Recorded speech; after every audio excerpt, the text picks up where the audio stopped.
For Vermont Public, this is The Frequency. I'm Lola DeFore, filling in for Mitch Wertlieb. It's Thursday, February 20th, and here are today's headlines. Republican Governor Phil Scott wants the legislature to functionally dismantle Vermont's landmark emissions reduction law.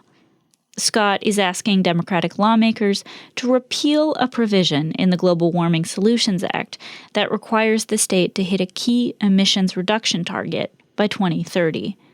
Manchester Representative Kath James is the Democratic chair of the House Committee on Energy and Digital Infrastructure.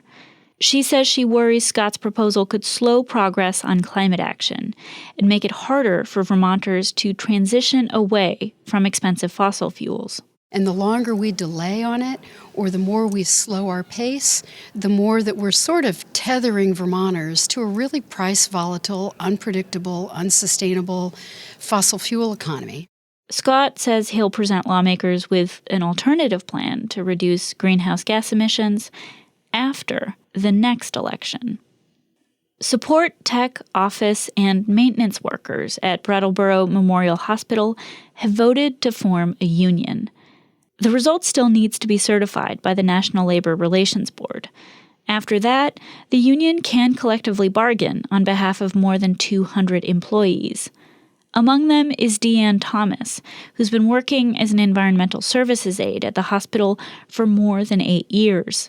She says she and her colleagues want to have better communication with management about their needs. More of a livable wage. Things have not been any less expensive. Hospital officials said in a statement, quote, "While a third party adds a layer of complexity to administrative operations, we respect the outcome and will continue to act in good faith." Officials say research activities will continue as normal at the University of Vermont, despite threats from the Trump administration to cut federal funding for medical research.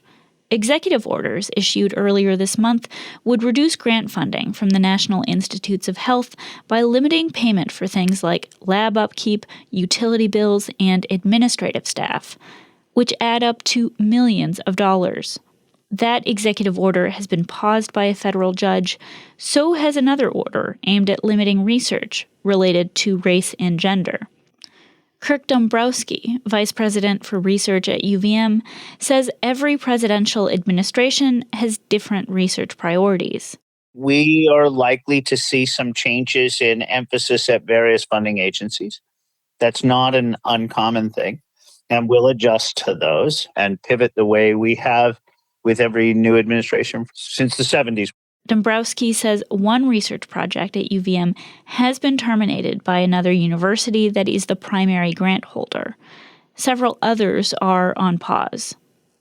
And Rock of Ages, the Barre-based granite quarry and manufacturer, announced they have closed the site's visitor center, ending public access to the quarries and self-guided tours as of last month. In an update shared on their website, Rock of Ages says the decision was made to prioritize visitor safety as well as the integrity of their facilities. The Rock of Ages Visitor Center was built in 1962, attracting over 100,000 visitors each year by 1967. Coming up, the two candidates vying to become Rutland's mayor will be familiar faces for many voters. Vermont Public's Nina Keck will break down the race after this. Rutland's mayoral race has taken several twists this month. Members of the city police department say false statements made by one of the candidates negatively impacted the department's contract negotiations. Local unions have weighed in, and as Vermont Public's Nina Keck reports, the work history of the two men running colors the race as well. Rutland Mayor Michael Dunges and his challenger Henry Heck are well known in Rutland, and both men describe their relationship as professional. But there's no love lost between the two. Heck, a 63-year-old Rutland native, was a manager at Applebee's and a city alderman when former Mayor Christopher Louris tapped him to be city clerk in 2008. Heck held that position for more than 14 years until Dunges dismissed him shortly after being elected mayor in 2023. As mayor, you get to build your cabinet, and the people that were in line with my vision stayed, and the people that were not aren't here anymore. When I asked Heck for his side of the story, he shrugged. That's Mike's decision. But now, Heck, who was reelected to the Board of Aldermen last year, says it's time for Dunges to go. Well, I can tell you this. I'm definitely not a disgruntled employee, but Mike is part of the problem. Heck says taxation and crime are the two biggest issues affecting Rutland. He says his supporters are upset by the city's response to homelessness, talk of moving the library, and traffic flow changes made to local roadways. Instead of returning a more than $500,000 surplus to taxpayers in 2023, Dunges created 5 new municipal positions, including an executive assistant. According to Heck, that's just not sustainable. We are going to out-tax the normal Vermonter who wants to be here. They are not going to be able to afford to live here. But while Heck talks a lot about the high cost of living in Vermont, he doesn't offer many specifics as to what he would cut or how he'd tackle Rutland's challenges, except to say he'd do a better job as mayor making locals feel heard. Really going into the neighborhoods, knocking on doors, asking people what they're doing, meeting them within their little communities or in their neighborhoods, and to let the bad guys know that they're not welcome here.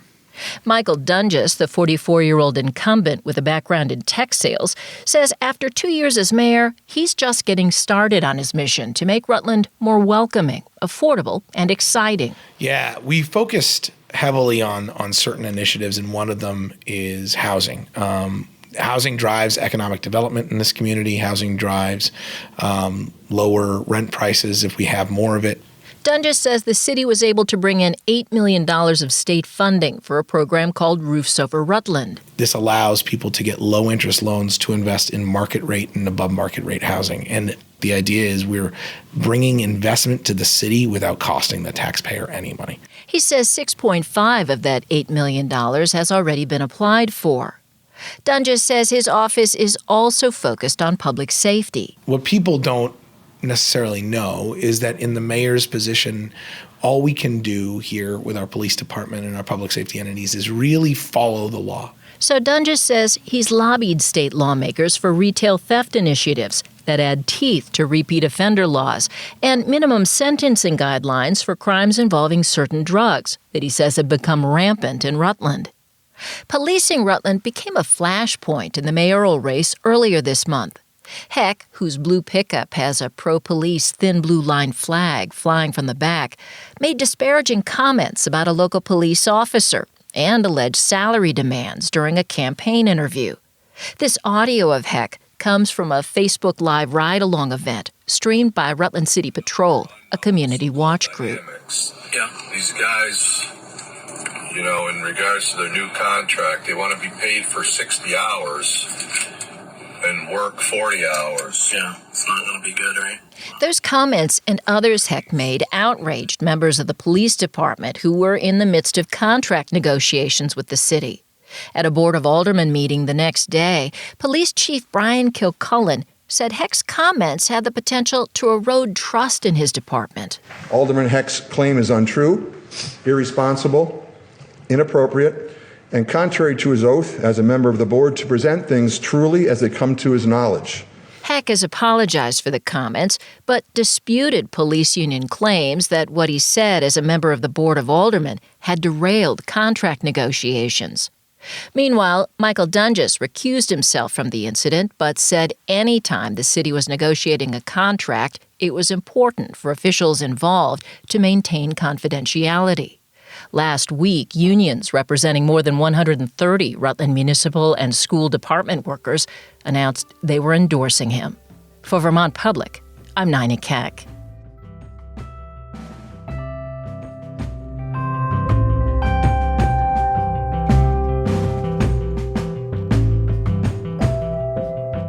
Thanks for listening to The Frequency today. We had additional reporting from Peter Hirschfeld, Lexi Krupp, Elodie Reed, and Nathaniel Wilson. Our executive producer is Kevin Trevelyan, and our music is by Blue Dot Sessions. I'm Lola DeFore. Talk to you later.